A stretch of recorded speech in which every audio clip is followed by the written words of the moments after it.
When describing his works, moreover, Albers recognized the importance of the fictive planes created between the linear structures, and even referred to the points at which the lines bent against themselves as hinges, devices used later by Clarke in her bichos, the pocket bicho on the right, which were, of course, her little animals, she called them.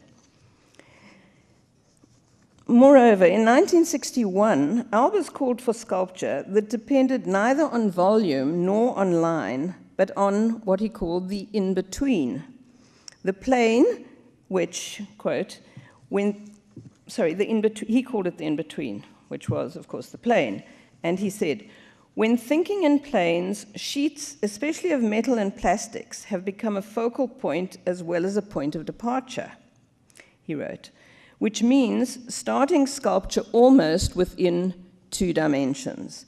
So he had come around then to a statement of what Clara Porset had recognized in his work almost 30 years earlier when she said that his works were really sculptures in 2 dimensions. And I think all this is very important for the way his work was received in Brazil. Although it's impossible to know whether Clarke was aware of Albers' 1936 paintings of the bent black group, which we saw earlier on the right, they are works that fit most closely with her own Planes on Modulated Surface Series B of 1959. And that, in fact, is the one that was used as an illustration in the Neo-Concrete Manifesto. In 1959, Clarke wrote in the Jornal do Brasil, I felt like there was a new path to be explored in itself. It would be to continue structuring the entire rectangle, not preserving a privileged, albeit linear, form, as Albers did. I restricted the color to a maximum. I restricted the color to a maximum, since my intention was to draw a space in itself. For this, I used black, white, and gray. They were ambiguous solids that suggested various spaces, depending on the point on which the spectator focused his vision.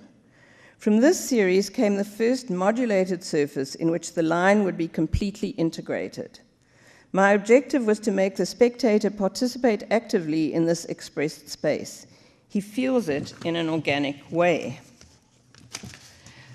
When Clarke, Oiticica, and Pape went on, each in their own way, to abandon the flatness of the 2-dimensional surface and take their work into real space, they were completely in accord with Albers' ideas on a formal level, at least. And I think these works of Lygia Pape speak for themselves, Lygia Clarke speak for themselves. And if you remember from Adele's talk, the Book of Creation of Lygia Pape, the white and blue book where the planes got folded, where the reader had to kind of fold back the spaces, has a lot in common with these. And again, here's the use of hinges to bend these works in real space.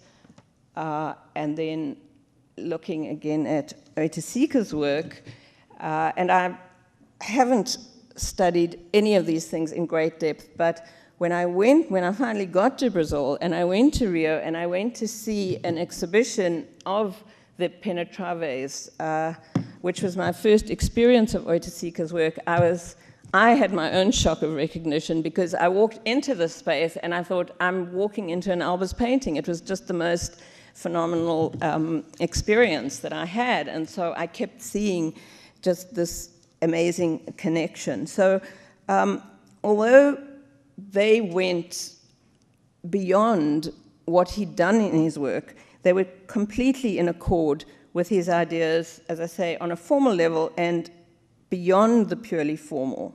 Because Albers shared with the neo-concrete artists the understanding that his inventions depended on active engagement with an audience.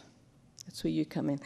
In 1956, while on a train bound for Chicago, he crystallized his definition of art on a postcard, which he mailed the following day to Annie in New Haven. And his definition began, "Art is not to be looked at. Art is looking at us. So I think that these artists are really the true heirs to Albers's ideas.